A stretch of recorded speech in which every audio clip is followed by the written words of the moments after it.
Well, I worked for the NHL for about 8 years as an off-ice official for the Caps.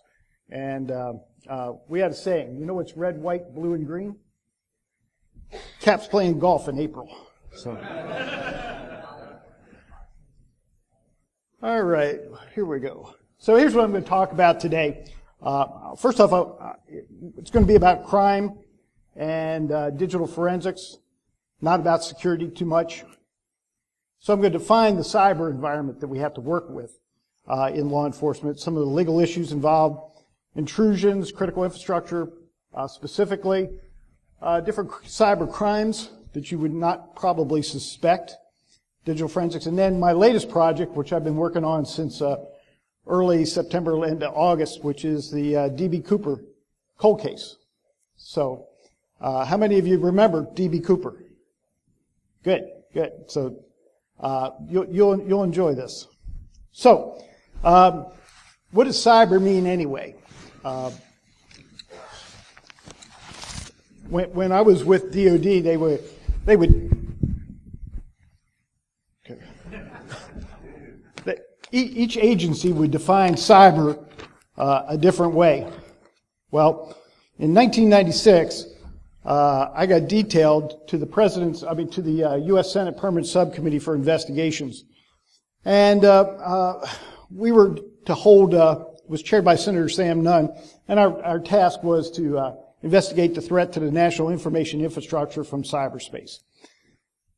And one of our witnesses that came was the director of the CIA, John Deutsch. And John Deutsch was testifying on foreign information warfare capabilities. And right in the middle, now, Senator Nunn is an accomplished attorney, right? And what do trial attorneys do? They never ask questions they already don't know the answer to, right? Well, in the middle of Deutsch's testimony, he said, what does cyber mean anyway?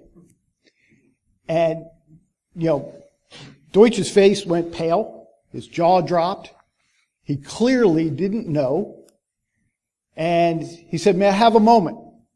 And he turned, and of course he's got, 27, staffers with him.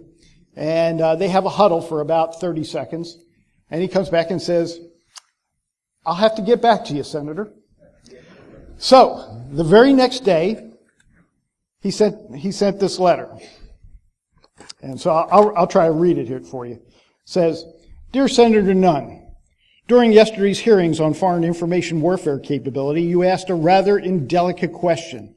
What does cyber mean anyway? I must admit that your query caused a great deal of discomfort here. While everyone had used the term, no one had heretofore felt any need to know precisely what the hell it meant. I put hell in there, he didn't. In light of my promise to keep Congress fully and currently informed, I pressed for an answer. Central Intelligence Agency, CIA's research revealed that the term cybernetics was coined by the father of cybernetics, Norbert Wiener, in 1948. In Mr. Weiner's words, we have decided to call the entire field of control and communications theory, whether in a machine or an animal, by the name cybernetics, which we formed from the Greek cybernesters or steersmen. Department of State concurred with CIA's findings, but wished to point out that the Greek cybernetes is related to the Latin gubernator, meaning steersman or governor. The Defense Intelligence Agency, Flynn ran the Defense Intelligence Agency, just keep that in mind. The Defense Intelligence Agency is not yet ready to make a judgment and is exploring the possibility that cyber may have come from the Greek cybisteter or diver, from which we derive the word cybisteter, or a genus of large diving beetles. I hope this clears up any confusion. So, that being said, let's talk a little bit about crime in general. So, what are the motives for crime? They run the gamut. Love, hate, activism, mental illness, peer pressure. They literally run the gamut. And every tool that mankind has ever made and developed has been turned around and used as a weapon, whether it was a rock, a stick, an ice pick, a bottle, a rope, So we shouldn't be, shocked that people take computers, which were supposed to help, and make them a weapon system. Whoops. What the hell happened there?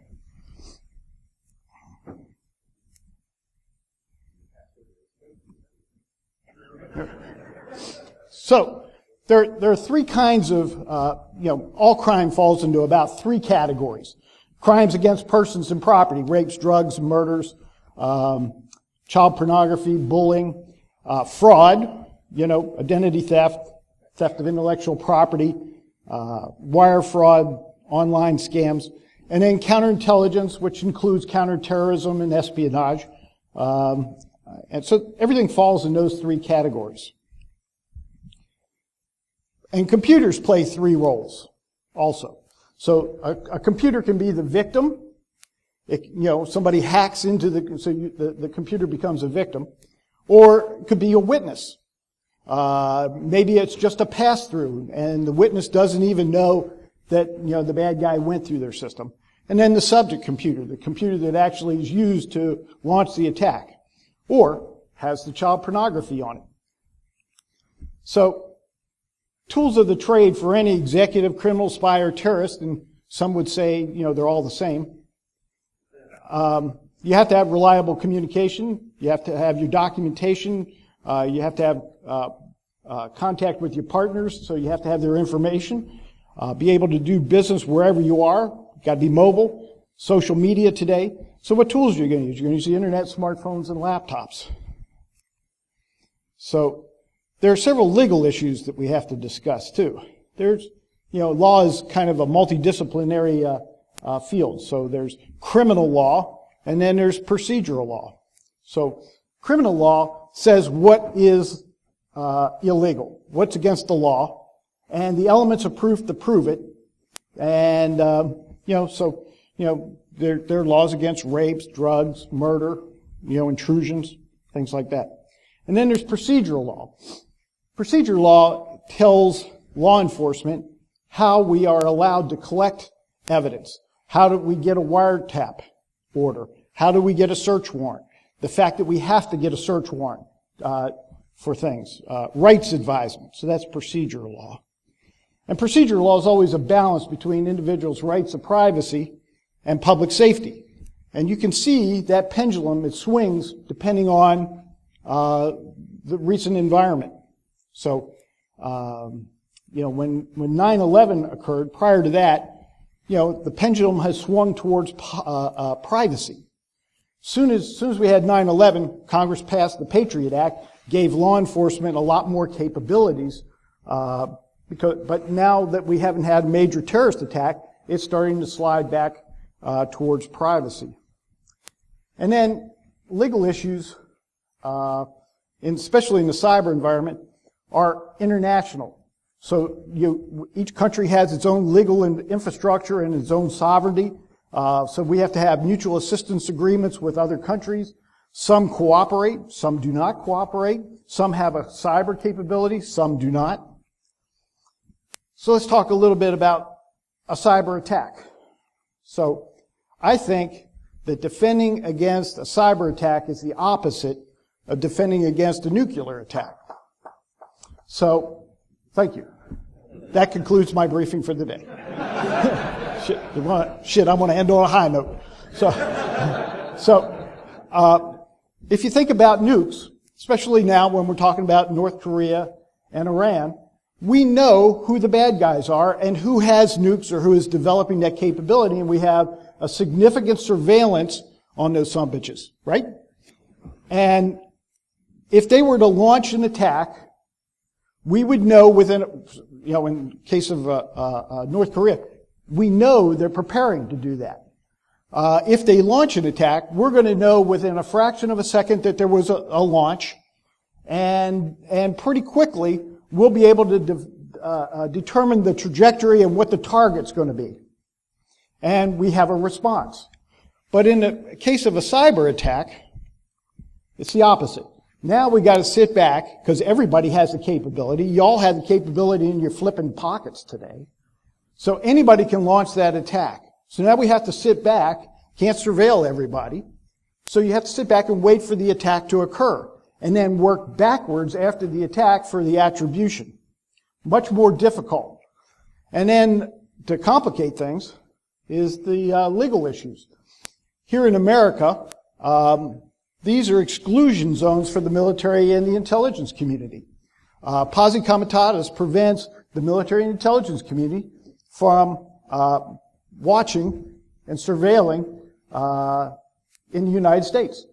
So it's a law enforcement issue. So now there's law enforcement domestically, and law enforcement can go internationally. And then the intelligence community and the military are international. So speed counts, especially in a cyber attack. Bad guys are coming at you literally almost at light speed. And the second part of the problem is that our legal system is geocentric. So if you think about jurisdiction, it's based on a piece of geography, a city, county, state, tribe, campus, country. Cyber doesn't respect any of those arbitrary man-made borders. And attribution is the holy grail. So whenever there's a cyber attack, you have to know where the sumbitch's fingers are on the keyboard. And, when you discover a breach, how did they get in? Was it an insider or an outsider attack? Are they still in your network? That's kind of interesting. Did they leave anything behind? Did they change anything while they were there? And then you need to decide if you want attribution. If you're a private company, do you want attribution? Do you care?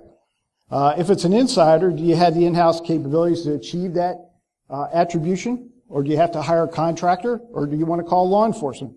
If it's an outsider, you really don't have much choice. You have to call law enforcement because you can't reach back and follow the trail for the attribution after the attack is gone. So, intrusions in information warfare. So how many of you read The Cuckoo's Egg? Good. So that was my case back in 1996. So if you read the book, I'm in it 34 times. Now, the reason I know I'm in it 34 times is because my general, who spelled computer with a K, heard that I would, Cliff, when he was writing the book, was sending me the manuscript, and we were trying to keep it as accurate as possible when he was writing it. And he said, my general found out about it. And he says, send me a copy of the manuscript and highlight everywhere your name and OSI, which was my organization, is mentioned, because he wanted to know if I embarrassed the Air Force and OSI. So that's how I know I'm in there. So my mother read the book, and you know what she said to me? I was so proud. I'm in a book. I've been an agent for all of about a year and a half, and my mother reads the book and says, you're the only one in the book that cursed. So everybody knows about the Hanover hacker case, West German hackers, so we won't go into that. Marsworm. Everybody remember the Marsworm in 1988? Okay. Well, OSI was the first law enforcement agency to be notified about that. Well, that's not true. We're the first agency that did anything about it. Cliff Stoll was actually my source again, and he called me and said, hey, you know what's going on? I said, no. So he told me what was going on. And so we were able to go out and protect and collect evidence at a lot of the military computers. So I notified the FBI, and they had been notified initially and kind of blew it off. They didn't know what to do with it. So I called the case agent that I worked with, on the Hanover hacker case, and said, hey, Mike Gibbons. I said, Mike, do you know what's going on here? And you guys were notified 8 hours ago, and you haven't even called back. So we worked the case together. Quickly, Robert Marsh Jr. was identified and arrested. The interesting fact is that his father, Robert Marsh Sr., was the chief scientist for NSA's National Computer Security Center. And so I had him on our Meet the Fed panel at DEF CON a couple of times. So the goons introduced me. They said, do you know Robert Marsh? Because he's like, a legend. And I said, well, yeah, I met him a couple of times a long time ago. And they said, well, okay. So he said, you look familiar. I said, yeah, I participated in the arrest of your son. Oh, how you doing? And then recently, our presidential election. I mean, it's clear the Russians tried to influence our election. But we shouldn't be shocked about that shit.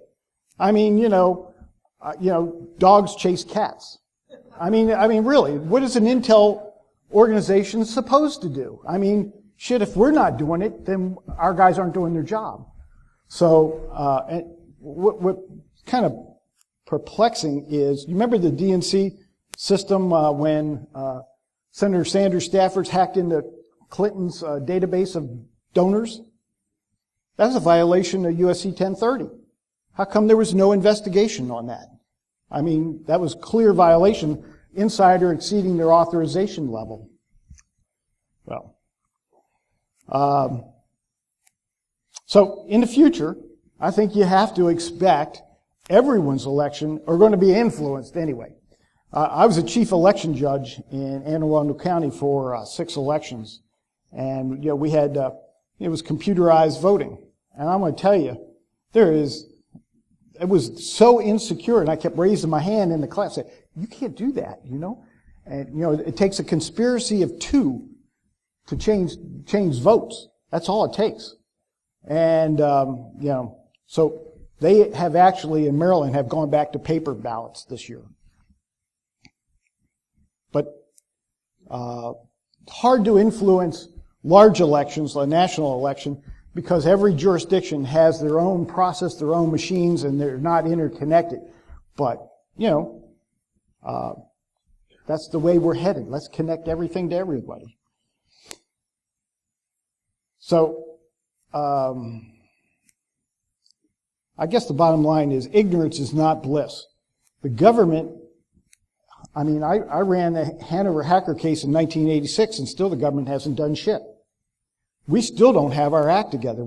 If you go back and you read the Cuckoo's Egg, we're no better off today. In fact, we're much worse off today because computers are integrated in everything that we do.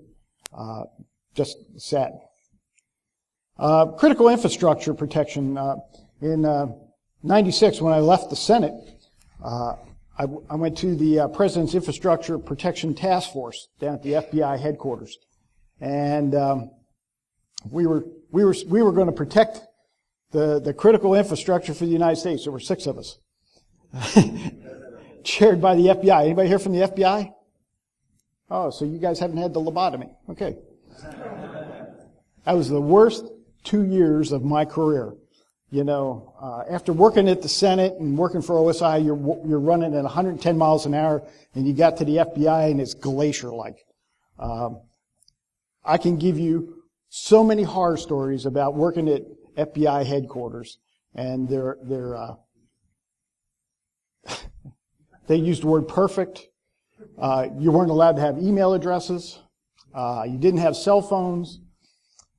I had to fight to get an answering machine. There's 6 of us. We're out on the road protecting America's infrastructure, right, for 2 years, and we had no voicemail. We wanted to produce brochures, and after a 3-month process, the Department of Justice turned us down because it was more than 3 colors. Okay, so I'm flipping serious. Well, after I left the President's Infrastructure Protection Task Force, I went back to the Pentagon working for the Assistant Secretary of Defense for Command, Control, Communications, and Intelligence. And while I was over there, I got a call from Senator Nunn's office, and he had been contacted by 20th Century Fox and David Marconi, and they were writing a script for a movie called WorldWar3.com. So I don't know why, but they authorized me to meet with this guy. They probably wish they hadn't. Well, David Marconi, he wrote Enemy of the State with Will Smith and Gene Hackman. He also wrote Mission Impossible 2. And he was writing this movie called WorldWar3.com. And the premise of the movie was that this was in 1998, and there was a U.S. airstrike in Libya taking out a factory that produced chemical weapons. And this hacker who lived in Libya, his father was killed in that. So he unites all the hackers from all over the world to go after the critical infrastructure of the United States as a payback. So that was the premise of the movie. Well, we collaborated on it for about 6 or 7 months, and he started writing the movie. And so I didn't hear anything. And so I contacted him in 2000. I said, hey, what's the deal? He said, it's on the fast track. We're moving. 2002 occurs. I contacted him again and said, what's the scoop? He said, after 9/11, anything to deal with terrorism got put on the shelf. Got it. Well, in 2005, I get this call from David, and he says, guess what? Congratulations. I said, why? What I do now? And he says, we made the movie. It's called Live Free or Die Hard with Willis, right? Bruce Willis. And what they had done was they wanted to write a new movie for Die Hard series. And so they went and took the WorldWar3.com off the shelf, brushed it off, and just had a new hero. So the Smithsonian Channel. So I said, hey, do I get to go to the premiere? No. I said, I wrote all the infrastructure attacks. He said, but I'll send you a poster. I'm still flipping, waiting. Anyway, don't get paid for that because I did it while I was working for the government. So I guess in 2012, I get a call from David. He's living in Paris. And he says, hey, the Smithsonian Channel has this series on the Real Story series. I don't know if you've all seen it on Smithsonian Channel. And they do a documentary on the real story behind a movie. So like on the Da Vinci Code, True Grit, Saving Private Ryan, and they wanted to do one on Live Free or Die Hard.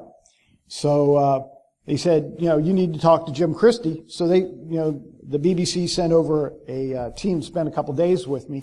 And so if you remember, Live Free or Die Hard, we had the fire sale. Everybody remember that? And everything must go.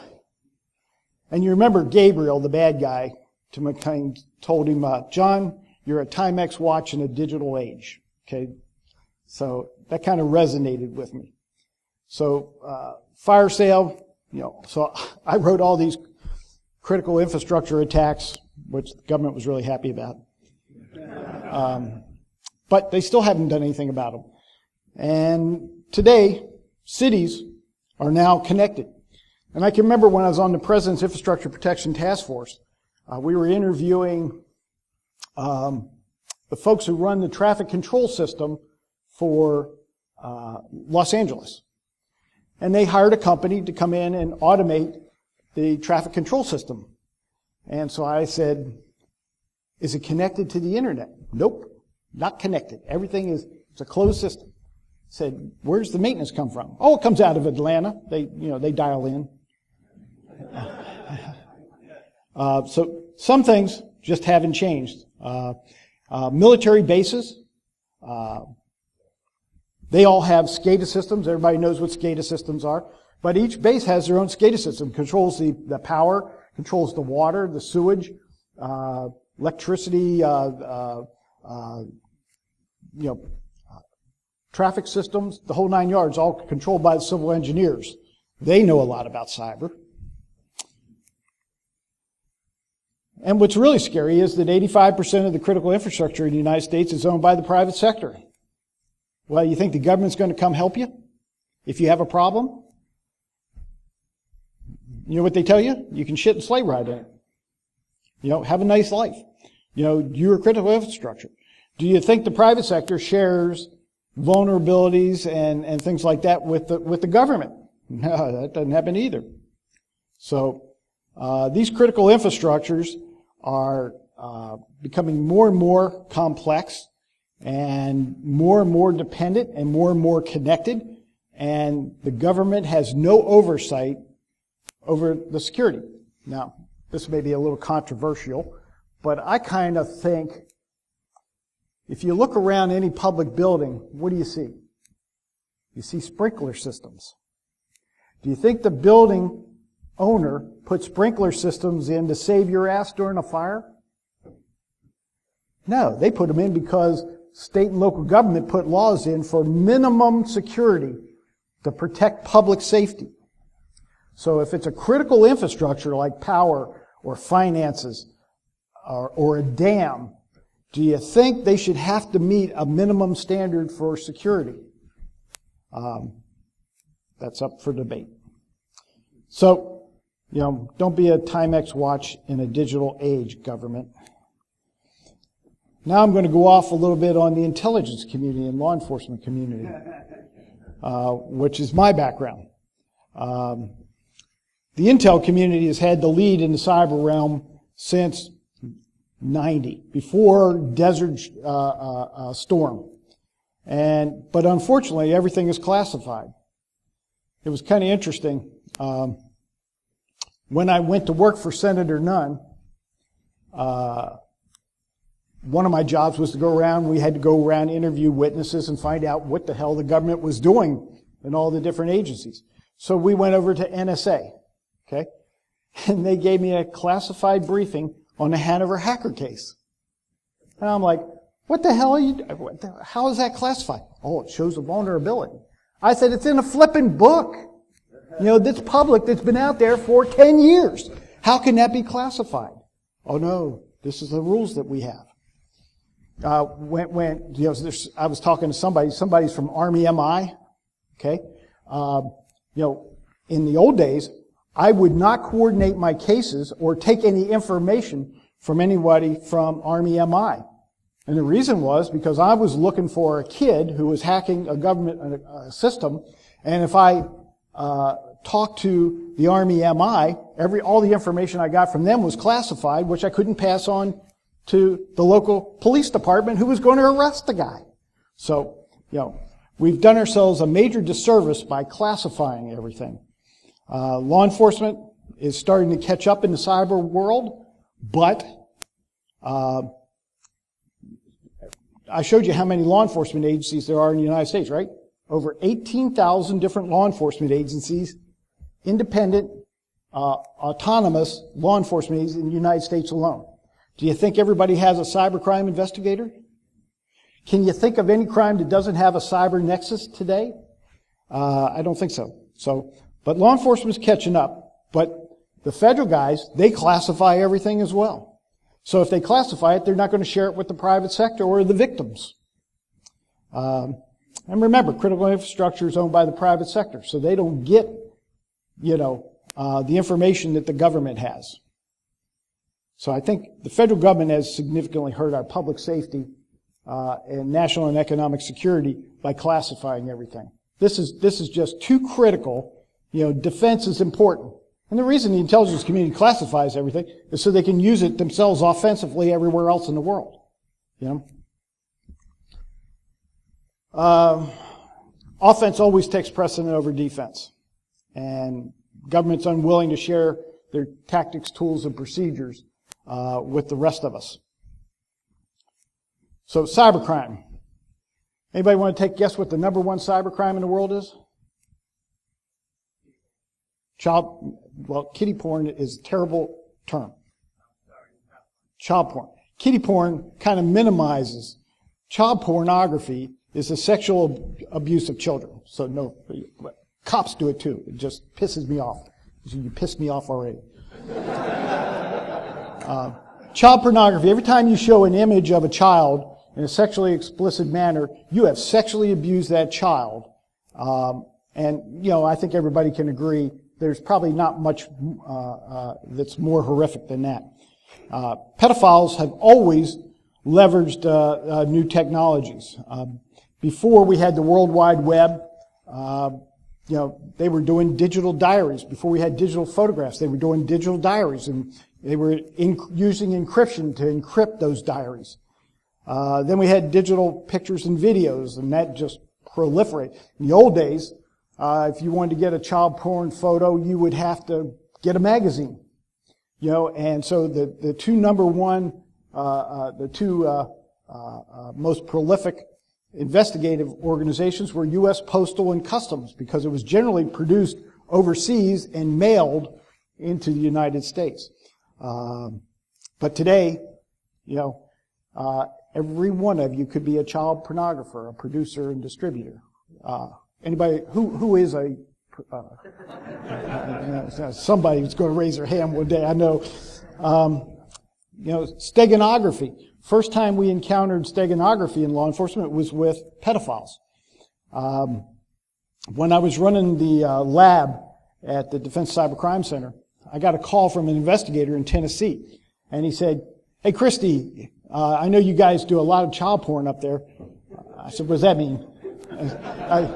He said, are you seeing train pictures? And I go, "Shit, I don't know. I'm not looking for train pictures." He says, "We have a child pornography ring of train aficionados. And what they do is they stag the child pornography in train pictures, and then they exchange the train pictures." Well, if you don't know that as a law enforcement agency, how would you know to look for it and how to decrypt it and destag it? And so the best place to deal with this stuff is the National Center for Missing and Exploited Children. They have law enforcement embedded with them, and they do a tremendous job. Today's vehicles, everybody knows, can have more than 40 wireless access points. My SUV was talking to me on the way in this morning. Tell me I'm changing lanes and I need to slow down. It emails me, once a month or when there's a maintenance issue. So each vehicle has two major networks. They got a controller area network and an infotainment network, and everything is accessed wirelessly. And so we went to a camp. That was 2013 at Ohio State. And it was kind of interesting. So,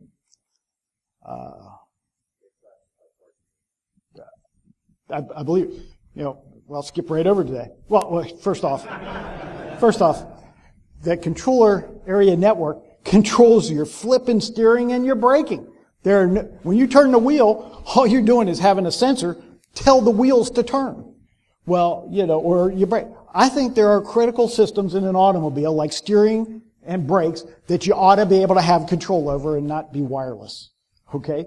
But that's not the way the manufacturers think. They think, hey, we can save money. We can do it faster, cheaper this way. But, pretty scary. But the hacking camp that we went to, 5 manufacturers came in. They had cars on dynos running 55 miles an hour, and they had kids lined up with laptops hacking the systems. They had to tow two of the cars away. They couldn't drive them. The kids had screwed them up so bad. And so I was doing a keynote for them, and so one of the vehicle reps came up to me and wanted to know why a DOD investigator cared about this stuff. That was their mentality. This is only 3-4 years ago.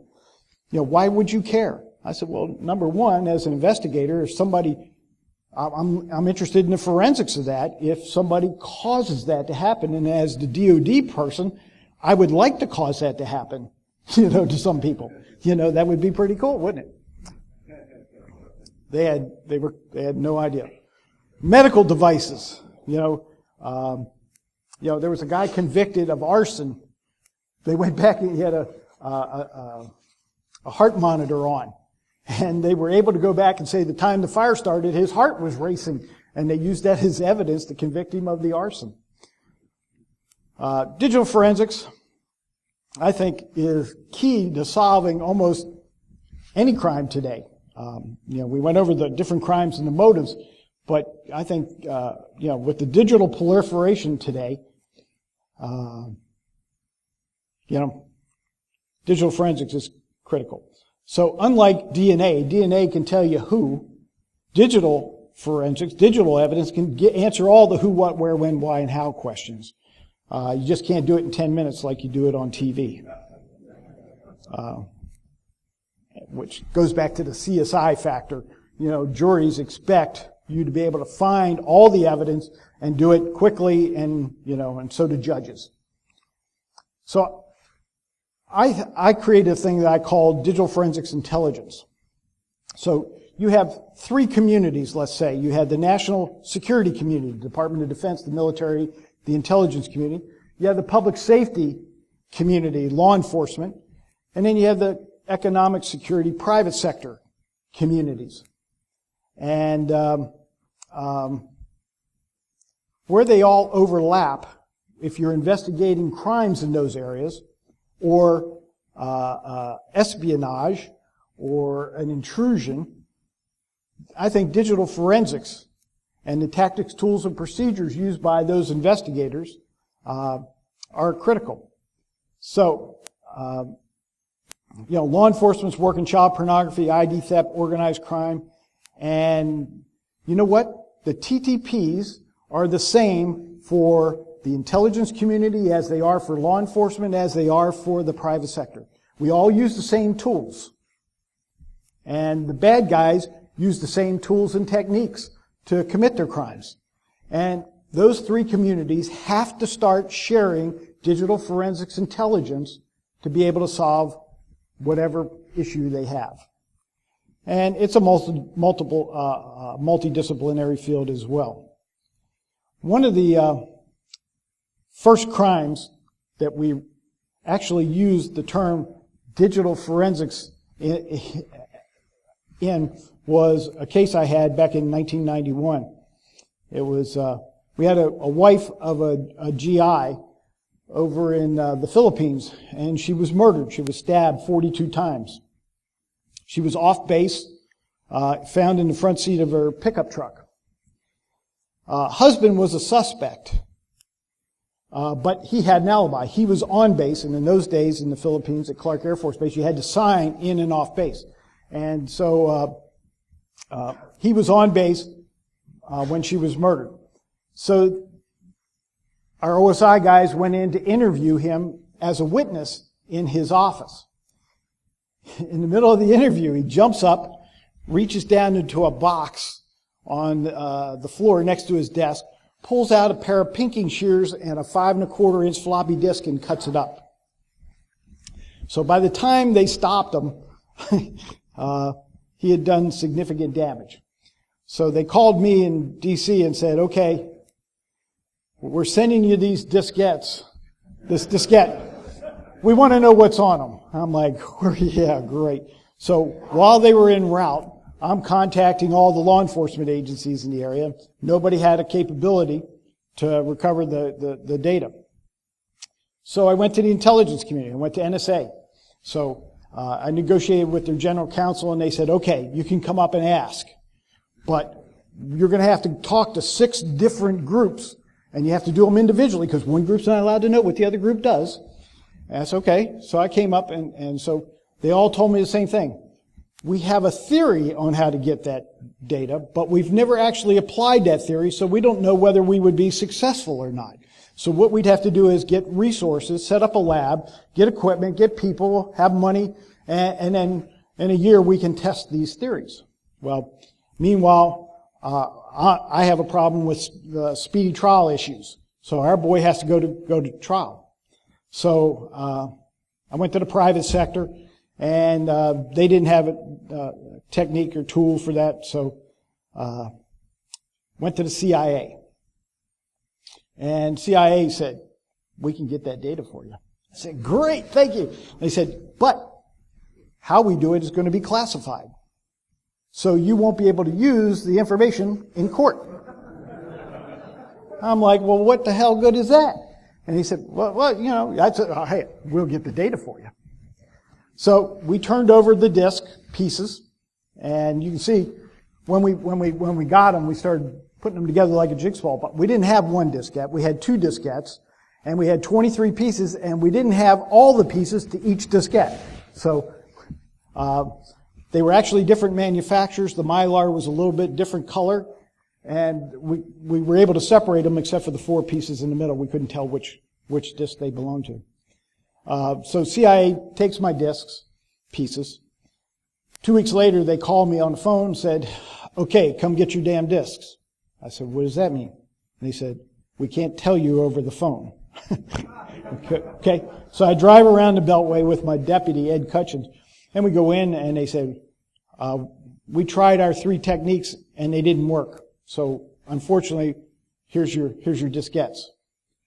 I said, why don't you just tell me that on the phone? Well, we don't want the bad guys to know that we can't do this. I said,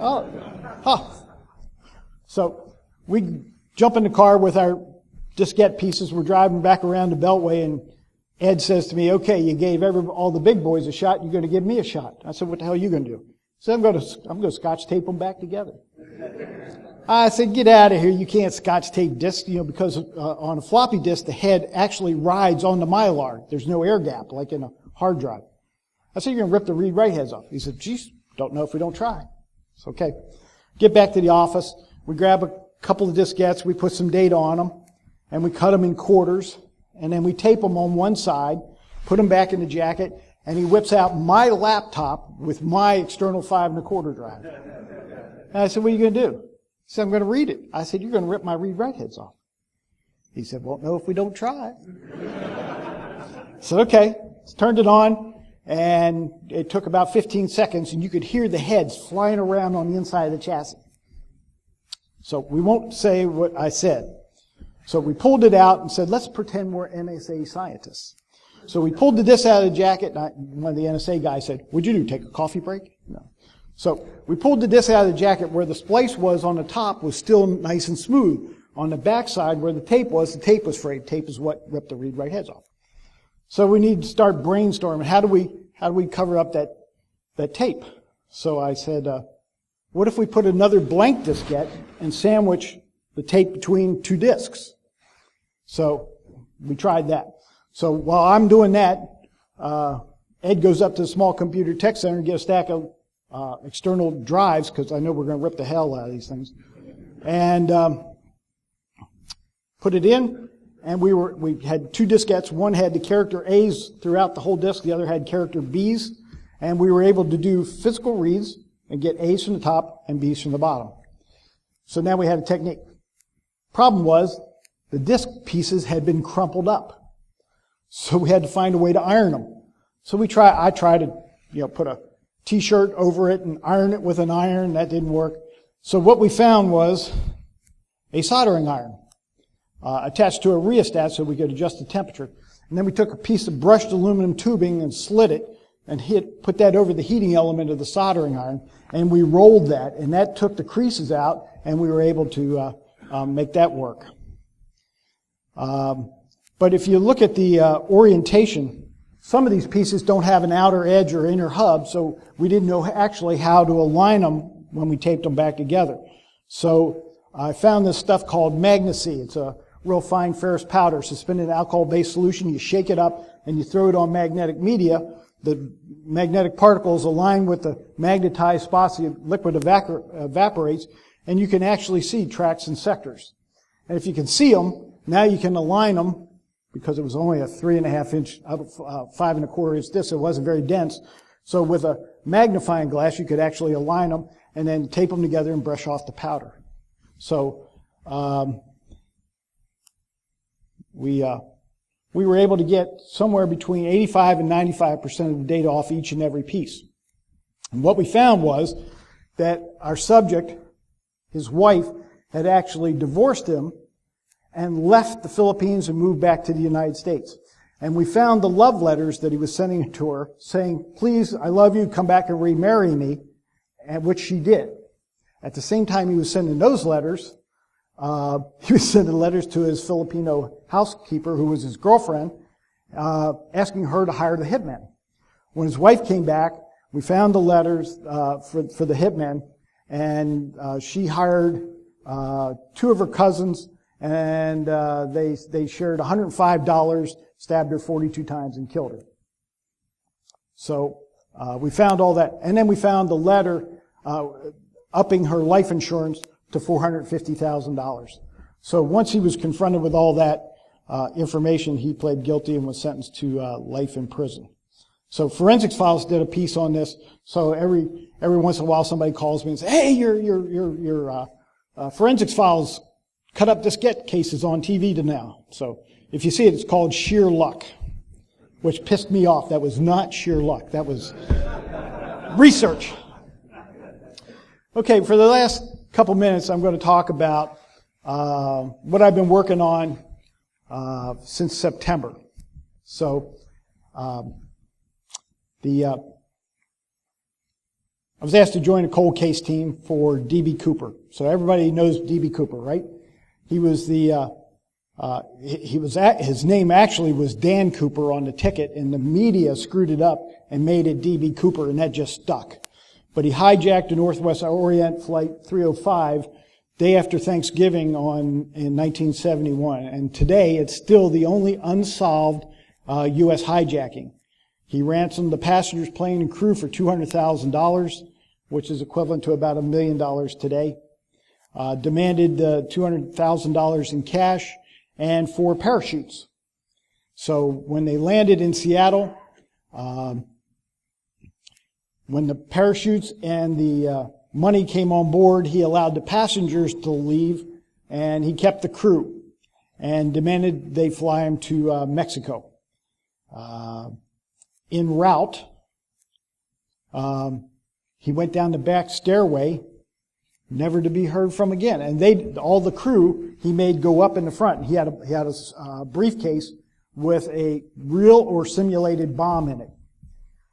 So nobody knows from Seattle, they were going to refuel in Reno. Nobody knows where he jumped. But they felt a vibration still in Washington State. And they think that he jumped in Washington State. Never to be heard from again.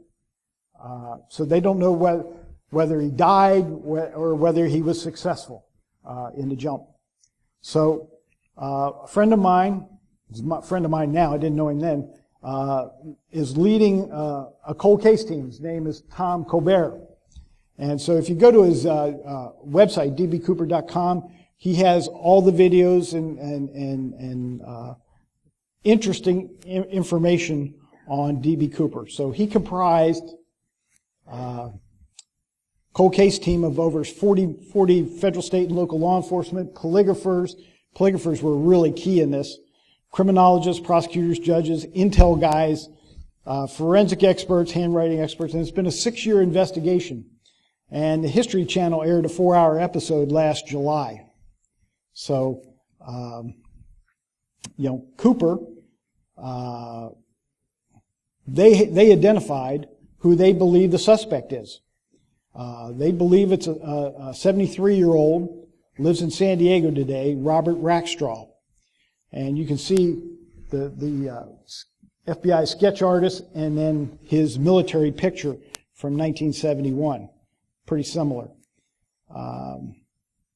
The FBI identified him as a suspect in 78, but then let him go. He was kicked out of the Army for fraud in 1971, about 4 months prior to the hijacking. He had airborne jump school and helicopter pilot school, and as you can see, he does resemble the sketch. He was an explosives expert, so he could have built a real or fake bomb.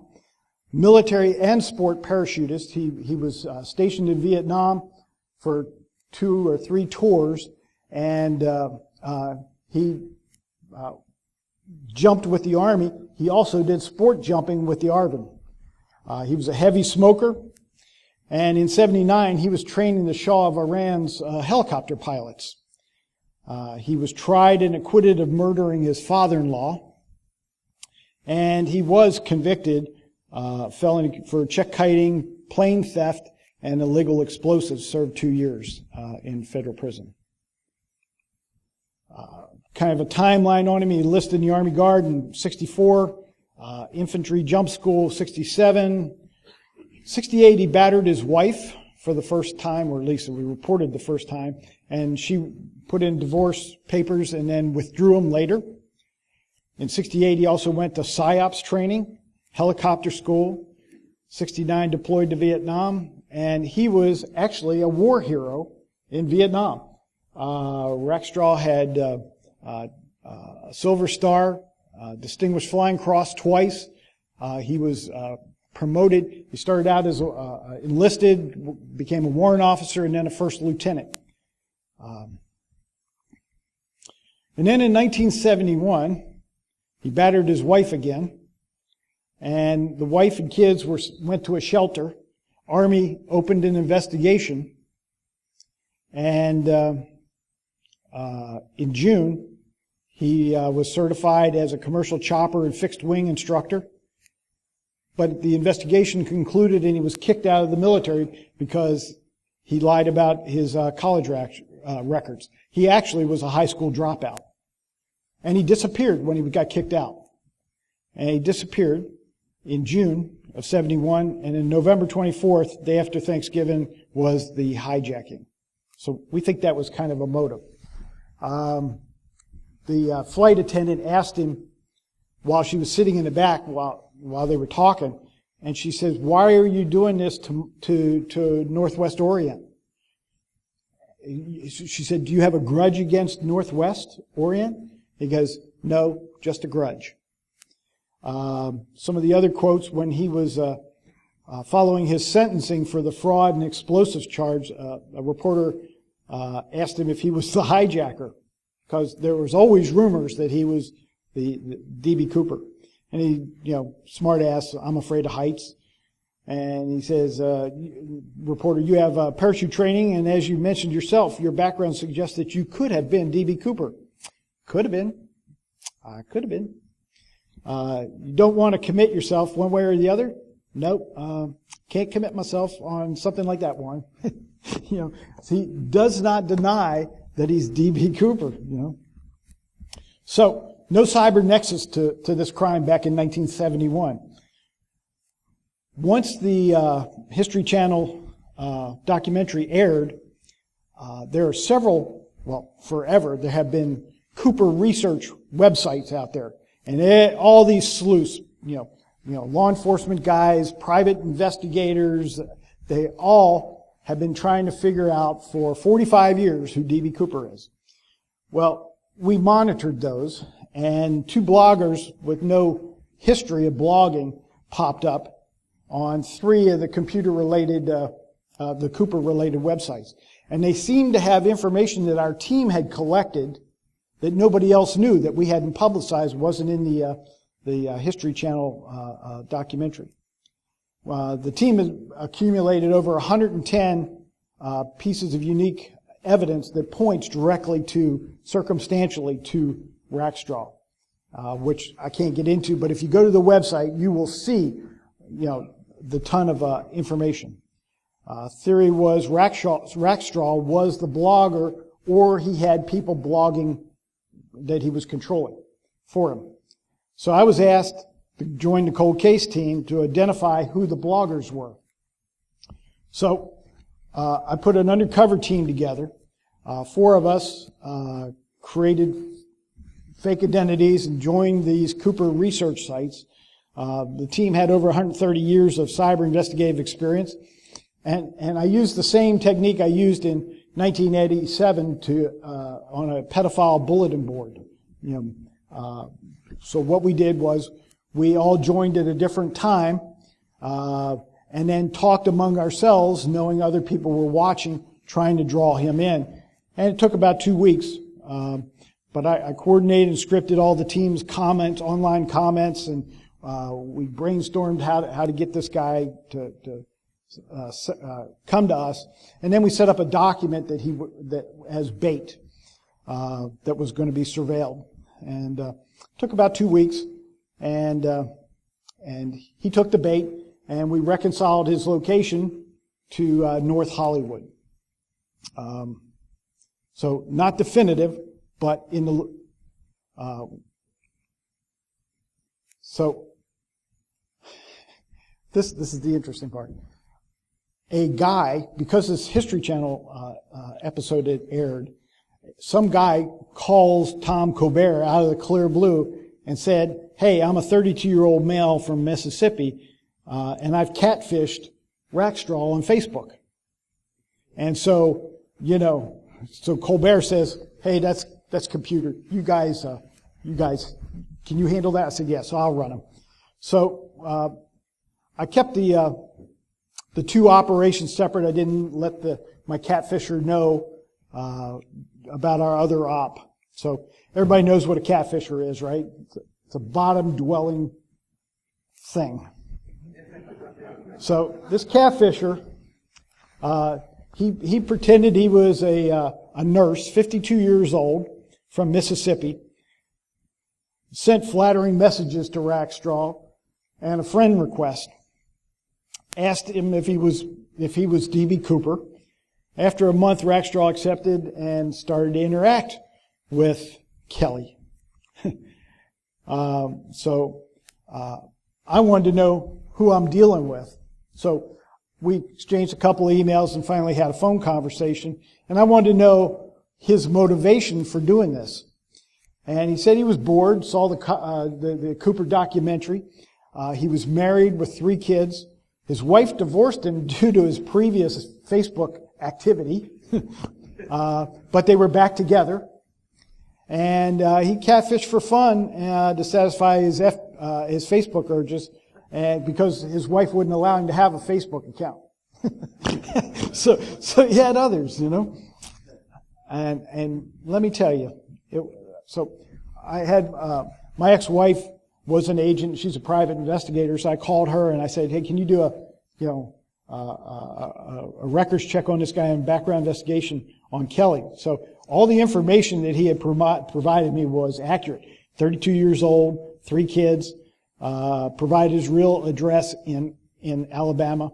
Found out he was a pastor of a church, actually, and his father was a pastor also. Well, if you've seen what he was sending, I don't think my pastor talks like that. So, so he then started to flood me with the texts that he was exchanging with Rackstraw. And Rackstraw was providing him with lots of pictures from Vietnam. And then he provided this one. Kelly said that, her father was in the army with him. So that's kind of one of the hooks. So he sent this picture of himself when he was supposed to be 35 years old as a lieutenant colonel. Well, he was actually kicked out of the Army as a first lieutenant in 1971. So all those medals and decorations were fake. He then sent her a picture of his boat that he has in San Diego, a 50-foot yacht. The name of the yacht is Poverty Sucks. And a picture of the stateroom where he was going to service her. And of course he had his lieutenant colonel fake picture on there, on the wall. Well, then all of a sudden, Kelly starts sending me unsolicited copies of his recent sexting with Rackstraw. And I said, listen, doesn't help my investigation.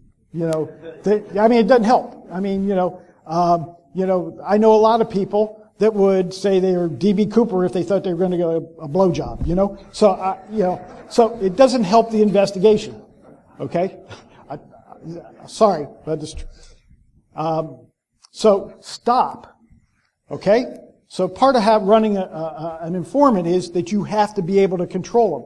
So after a couple of days, he kept sending me more and more, and it kept getting deeper and deeper, and I finally said, hey, listen, I'm terminating contact with you. If you find out anything about D.B. Cooper, be glad to, accept that, but, have a nice day. So these are some of the texts. So that's Kelly on the left, in case you weren't sure.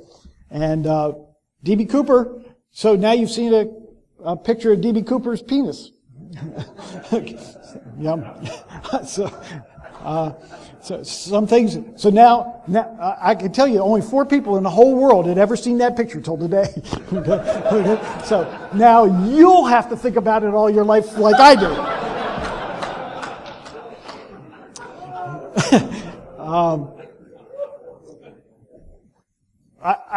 I actually made the center part a little bigger than it really needed to be, but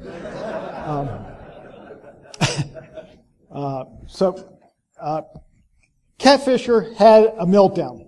So when I stopped the contact with him, 2 weeks later, he joins our website where my undercover op is going. And he joins with his real name. And he starts ranting and raving about how he catfished Rackstraw. And Rackstraw is on watching you, you asshole. Stop.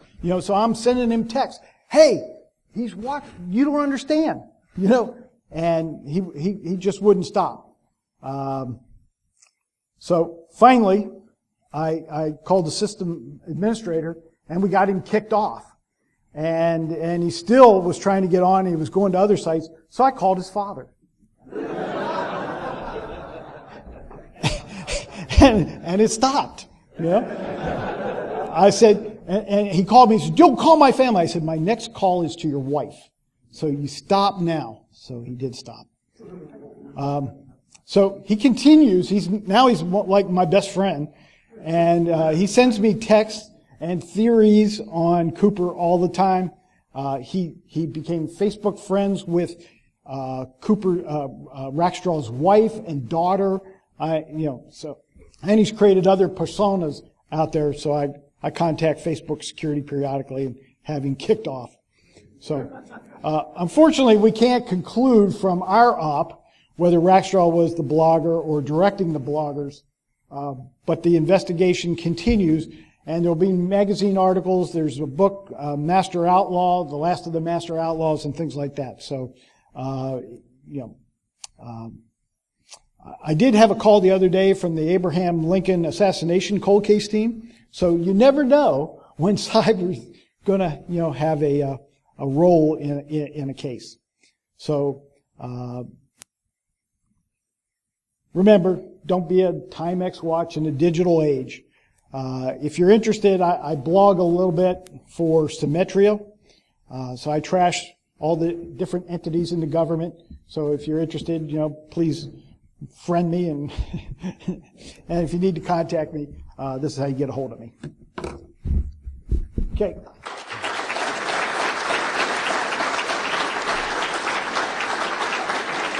Questions, or you have time for questions? No? No questions. All right, see you guys.